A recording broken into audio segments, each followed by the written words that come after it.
I'll fly away, one of the classic gospel numbers, but don't leave North Carolina, monkeys. Don't leave. We need you. Although I can't blame them, Carol. I've got a couple of folks, a guy I know just came in the store today, said he's moving to one of the states that has medical marijuana. He's just like, I'm done with this. I'm just going to go somewhere where there's medical marijuana. Welcome. This is Monkey Time. We're here live every Wednesday at 8. We have a guest on the phones with us today, and we're very, very excited to have him on. Bob Hall, the Executive Director of Democracy North Carolina. Bob, are you there? Yes, sir. Thank you so much for joining us and for helping us understand this new, they call it the voter ID bill, but it's so much more. I'll say. You've got... We call it the monster bill. The monster bill. Can you, before we dive in, can you tell us, briefly give the folks watching a summary or a reminder of what Democracy North Carolina is? We're a nonpartisan organization that works on election reform. We aim to bring more people into the political process and push the role of big money out, or reduce it anyway. So we're in favor of greater disclosure and alternatives to big money, such as public campaign financing programs, and trying to improve the structures of our democracy so that more people can participate. And just to be clear, you're not just something that came up after the Republicans took over in the 2010 legislative elections in our state. You've been here, how long has your organization been around? Oh, in different forms. People may remember us as Democracy South. But we grew out of the Institute for Southern Studies in the mid-1990s, worked on disclosure issues in the 1990s. Really, we go back in election work back to the 1970, 1980s, worked on the renewal of the Voting Rights Act in 1982. So we've been around a while. And so you had some frustrating times fighting Jim Black and the entrenched powers in the Democratic Party that were abusing some of the voting laws too, right? Oh, yes. In fact, we kind of blew the whistle on Speaker Jim Black for his fundraising practices, the role of the sweepstakes video poker money at the time, the way they were funneling money into his campaign through illegal donors. And we had to fight the Democrats to get what we call same-day registration now. That it only came into play in 2007. That's what allows a person who misses that cutoff to register to vote, to go to the early voting site and register and vote. And the Democrats didn't like that. But it took about 5 years. Deborah Ross from Raleigh, she was the leader inside the legislature working on that. What was the Democratic objection? Because the Republicans just killed same-day voting too. So what was the objection from the Jim Black crowd? Well, it's kind of this professional political attitude that basically we want to win with 50% plus one of those who show up at the polls, and we're not really that interested in increasing the number who come. We just want to get 50% plus one of those who do show up. So they didn't see it in their interest to open up, and particularly when they wouldn't have the lists of all the voters ahead of time to be able to send them mailers or whatever. Right. Because some people could come during early voting and register and vote, and they wouldn't know who they were. So they would have less control over who shows up to vote. Exactly. And of course, once it was in place, the Democrats first in 2008, the Obama organization particularly, they learned how to use same-day registration, how to find the people who were not registered and still bring them, get them with and at that time you need an ID to do that process. So it was actually a more secure way to register people. The same-day registration required an ID already, even before the state did for plain voting. Exactly. So that was more secure, and the Democrats were still against it, and the Republicans still got rid of it. Right. And they started to learn how to use it. Republicans, certainly in 2010, a lot of these reforms that were put in place helped the Republicans, because often the opening the structures really helps the people who have some enthusiasm about voting but don't really know, they're not the regular voters as much. They're not, they don't know all the ins and outs of the system. So if you make it more accessible through early voting sites or same-day registration, that helps them. Okay, we're talking with Bob Hall, who's the executive director of the longtime nonpartisan organization, Democracy North Carolina. They've been fighting both the Democrats and the Republicans to get a more open voting process in the state of North Carolina. You've got a 2-page PDF that you just posted at your website. Oh, Carol, democracy-nc.org. Could you get that up somewhere? I'm sorry, I meant to type that in. Democracy-nc.org. You've got this 2-page PDF. Do you want to talk about that people can download? Tell us what that is. Monster Law, you say. Monster Law, more money, less voting. Yes, as you say, people sort of thought that this bill was about an ID requirement or photo ID requirement, and that's the way it began in the House back in the spring. It was a 14-page bill that did require people to present a government-issued photo ID. But at that time, they let, for example, a person who went to a government university, a student, show their student ID. All of that changed in the last 3 days, if you can believe this. I mean, the Tuesday before the Thursday, when they had their final votes, the Senate introduced a substitute for this bill, and it was 57 pages long. After some amendments, it became 56 pages. They took a couple of things that were really atrocious out of it. But it now had about 45 different sections. Many of them had received no debate at all from any committee. That's how they operate, this Republican legislature. Well, and the Democrats did this a little bit, but I don't think I saw it in that extreme. This is really over the top, and just massive changes in legislation at the last minute with zero committee discussion whatsoever. Right. It's really a bully tactic over the top, and it's we do believe it's a monster bill in many ways, and now we have to figure out how to slay the monster or to use it help people navigate what the rules are. Many of the procedures that changed are not going to go into effect until 2014, and then the ID requirement is effective in January of 2016. So people involved in the municipal elections, the school board elections of this year, they will not see that many changes at all. They won't. The early voting will still happen. They can even use same-day registration. Yeah, because this all comes into effect this coming January, or a lot of the provisions come into effect. In the 2014 election, we won't have any more straight ticket voting even. We won't have any same-day registration.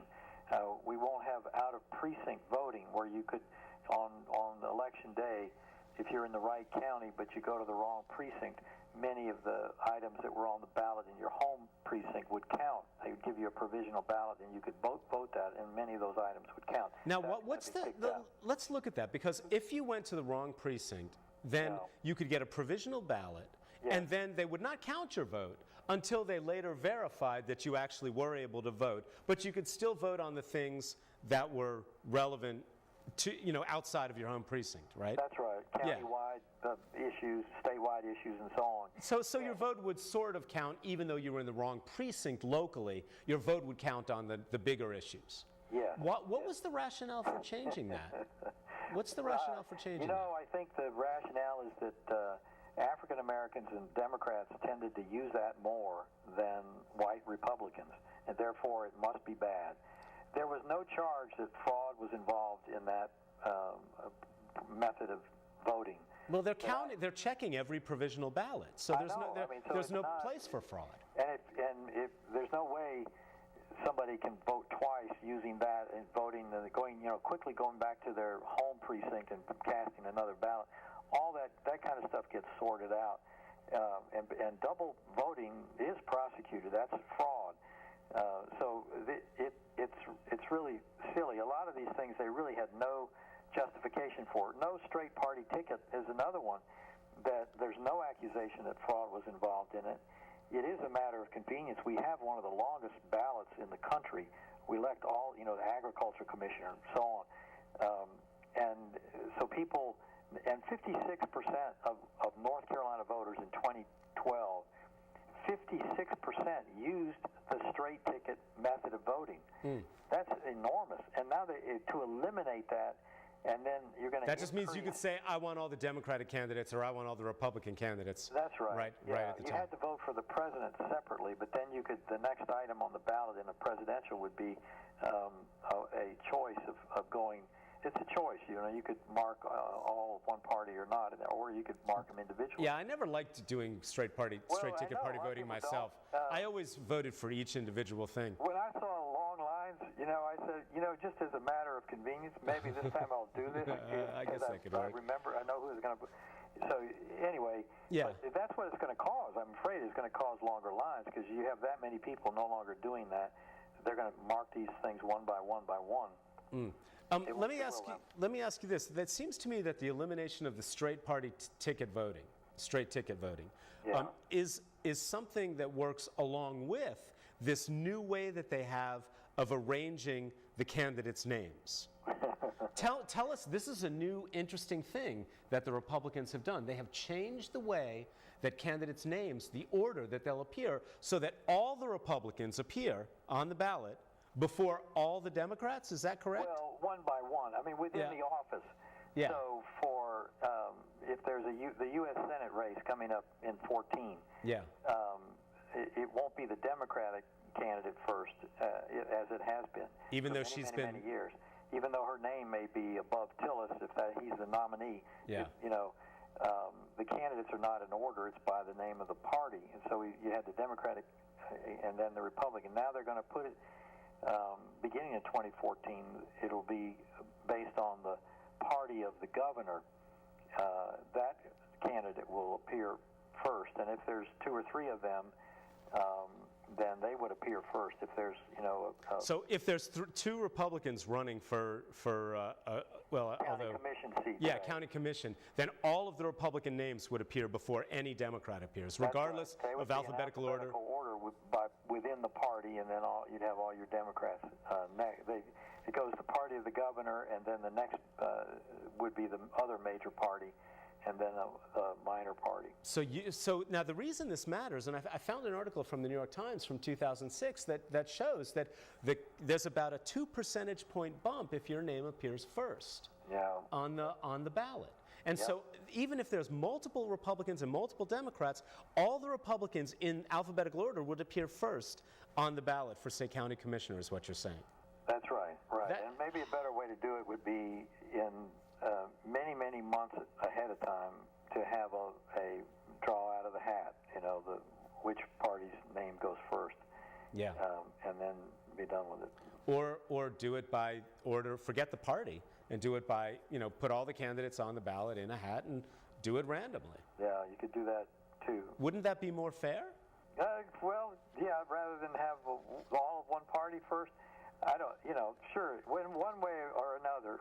But you're right, it does give an advantage. And certainly there are other advantages. We've found, I think there's been research showing that a female name, in North Carolina, a female name in a judicial office has a small bump. It's really, it's odd. Even if it's a man named Chris. Or Beverly. or Beverly, right? Yeah. That's right. Beverly Lake. That it really gets that people are more willing to vote for a female judicial candidate in North Carolina by a percentage point or two. Yeah, and back in the day, I think Republicans were gaining as well if they had an R by their name. Now they've been reevaluating that, and they were going to put the party labels back on, the Republican legislators this time, but apparently they did some research and decided that they do better without the party labels. Interesting. In the statewide races, the statewide judicial races. Interesting. So they've held back on that. And that's another one of the features. They're getting rid of the judicial public financing program for judges, which was very popular. Republicans and Democrats used it. It did help diversity on the court because it meant that money was not as big a factor. Yeah. So more women and more African Americans did win. People who are not incredibly wealthy white millionaires, right? Right. Or right. $100,000. In that orbit, they could, you had to. It's not free money. You had to get basically through sweat equity. You had to get hundreds of small donations in the program to qualify. To qualify, yeah, right? Yeah. And then you got some money to run a campaign. And we had that for the several of the executive branch positions as well. And controlling the killed that. And controlling the judicial branch of the government is important for folks like Art Pope and Alec. They really, because the judges are one of the few bastions where they can knock back some of this legislative agenda that they've got. And so we're talking with Bob Hall, by the way, let me say this, who's the executive director of Democracy North Carolina. The website is democracy-nc.org, and they've got a 2-page analysis. It's a PDF right on their homepage you can download of all the provisions in the new voter ID, which is really suppress poor and Democratic voters bill. The other thing they did, while they got rid of the public financing that helped equal out the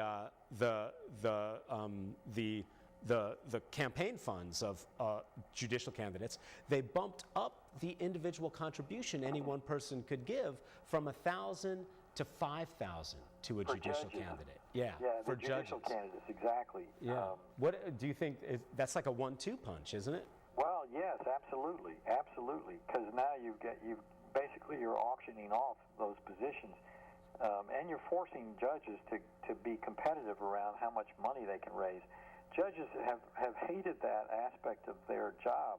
They really want to stay above the fray and try to be independent. They see themselves, that's their job. They see themselves, that's their person, someone who's above that. It's different. A politician is expected to advocate on issues and go out and find friends on those issues and so on. But judges really don't want to be seen as umpires who are taking money from one team. You know, what happens when the lawyer comes in and, the other side, the lawyer has given them $5,000. If you're the client of the one who didn't give the money, you're feeling like, am I going to get a fair trial? Let's talk about the whole issue. The system gets tainted that way. Would you prefer, and would Democracy North Carolina in general prefer, that judges not be elected at all?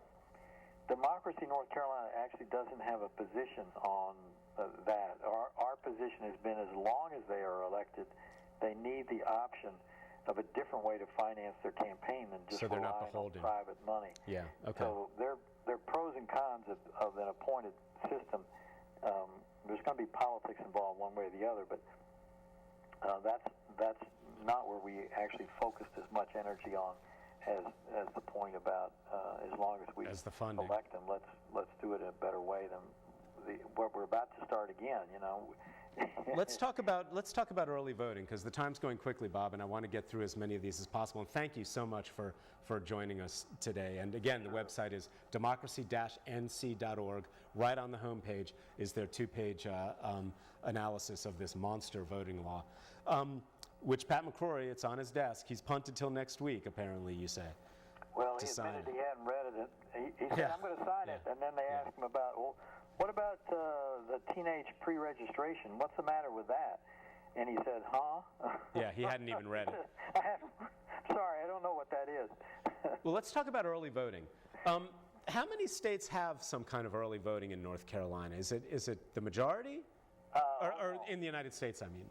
No, there's about 12, early voting. I thought you meant the same thing. Yeah, early voting, yes, the majority of states do have early voting of some kind or another. It's like over 2/3 or something like that, isn't it? Something like that? Not as many have as long as we have. I mean, we did have a fairly good, the 17 days was a pretty healthy amount. And coupled with the no excuse mail-in absentee voting, it makes us one of the more accessible voting systems. I mean, really, our whole system taken together put us at the top in the country, one of the most accessible. The problem was, and that's what we needed to get out of the cellar. We have been in the bottom 15 states throughout the entire 20th century for voter turnout. we come out of this North legacy. Carolina, progressive North Carolina, right? Yeah, but see, we're coming out of the 19th century and Jim Crow, the literacy test and the poll tax, and the boss man basically telling their workers, politics is not for you. Leave it to the boss, and just stay at home. And there's a poll tax for you, and we really don't encourage people to vote. So, and of course, African Americans were systematically driven out, as well as poor whites. So we had, after the Civil War, we did have high turnout. We had three parties. We had the Populist Party, Republican Party, Democratic Party. We had a fusion movement of the predominantly white populist and African American Republicans, Lincoln Republicans, who were became the majority, that fusion, and they elected a lot of reform. That's actually where our Constitution comes from. That's where public education comes from. That's where progressive taxes began in that era. So, but then the Democrats, the slave folk, they basically through chicanery and outright violence took back control. A coup, basically. It was a coup, yeah. That's what you remember. You've heard the Wilmington Massacre. Yeah. 1898. Yeah. And after that, they put in the poll tax and the grandfather clause to allow So North Carolina was, over the last few years, pulling itself out from the basement in voter participation. We had one of the we had one of the best, and now the most open systems to encourage more people, and now the Republicans are cutting that back. Right, exactly so. But even so, we still have a decent early voting period. Compared to other states, let's be honest here. Yeah, no, it's true. 10 days early voting is still decent. Yeah, and it should be used. People should take advantage of it. There are a number of things in here that I think people will have to learn how to use and adapt. We won't have the same day registration. I think the absentee ballot, using mail-in absentee ballots, will become something more popular. One of the things that the Democrats got rid of because they saw the Republicans using it in 2000 and 2004 was they eliminated the ability to mail the application form for an absentee ballot as a mass mailing to all your favorite voters. And Republicans did that systematically and got their people to vote that way. And the Democrats didn't like that, so they pushed it out, right? But were you in favor of that? Was democracy we were against what the Democrats were doing. Yeah, okay, that's what I meant. Now yeah. the Republicans they've put in some other requirements, but they have set it up so that groups can do mass mailings using a form, and they can pre-populate that form with your name and address, and all you have to do is put in your birth date and your last four of your social and put it in the mail. And you get an absentee ballot. And you get a ballot. You get a ballot right to your home. Well, if the Democratic Party is not actively working on a computer program to do this too, they've got their heads up their ass, because obviously the Republicans are ready. If they're saying, yeah, everybody, you can pre-populate these forms and mail it out to all your people, and they can mail in absentee ballots and make it easy for them to vote. So the Republicans, while shutting down the kinds of voting that poor and black and minority voters use, they're opening up the kind of voting that they have used successfully in the past. That's exactly true. And Americans for Prosperity, the Koch funded group, they were one of those that pushed this the hardest, because they do this in other states, and they definitely want to do it. And they're effective at mailing out these pre-written out voter mail-in voting applications. The irony, of course, or the hypocrisy is that this is actually the way that the most fraud takes place is through the mail-in absentee ballot.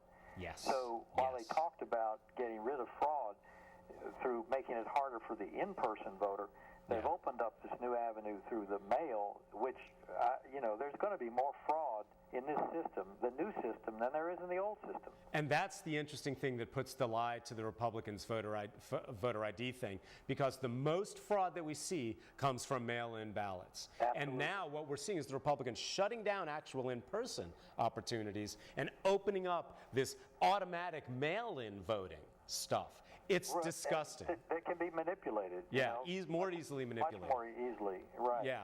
Okay, we've only got about 2.5 minutes left. I want to talk about this new poll observers rule, where you can put more poll observers, 10 per party per county, 3 in each polling place. and it's much more easier to challenge. Anyone can challenge another voter. What is, you've only got about 2 minutes, Bob, but what does this mean? More challenges and more poll observers? What do you see that as? Well, I see it as vigilantes.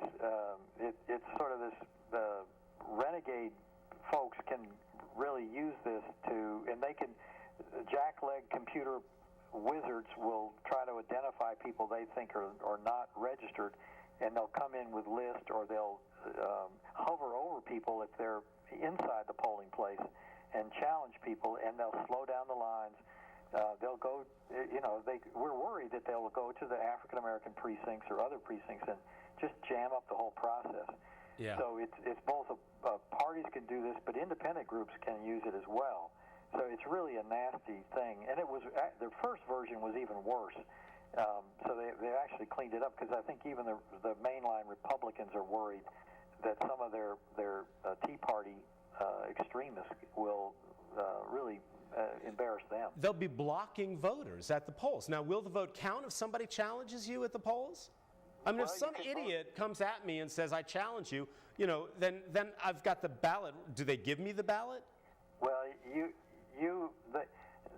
can vote a challenge ballot. It's called a challenge ballot until they resolve the issue. But they're actually supposed to resolve the issue right there. All the judges come together, and they basically have a little hearing, a mini hearing, where that person has to present. And the time's ticking. Yeah, while the lines are growing. And they just said that no county can go ahead and open the polls later if the lines are long. Yes. It's got to be only the State Board of Election that can do that. Right. We only have 30 seconds, Bob, but thank you. This really, we're predicting what's going to happen in 2014. I hope it doesn't be It's going to happen, and we're going to have to fight back. Bob Hall from Democracy North Carolina, democracy-nc.org. Thank you so much. Can you just hold on the line, and we'll go off the air in a little bit? All right, sir. Carol, can you put on the sponsors? Make sure they get up. Thank you to our sponsors, and thanks to everybody else for watching, and take care of each other.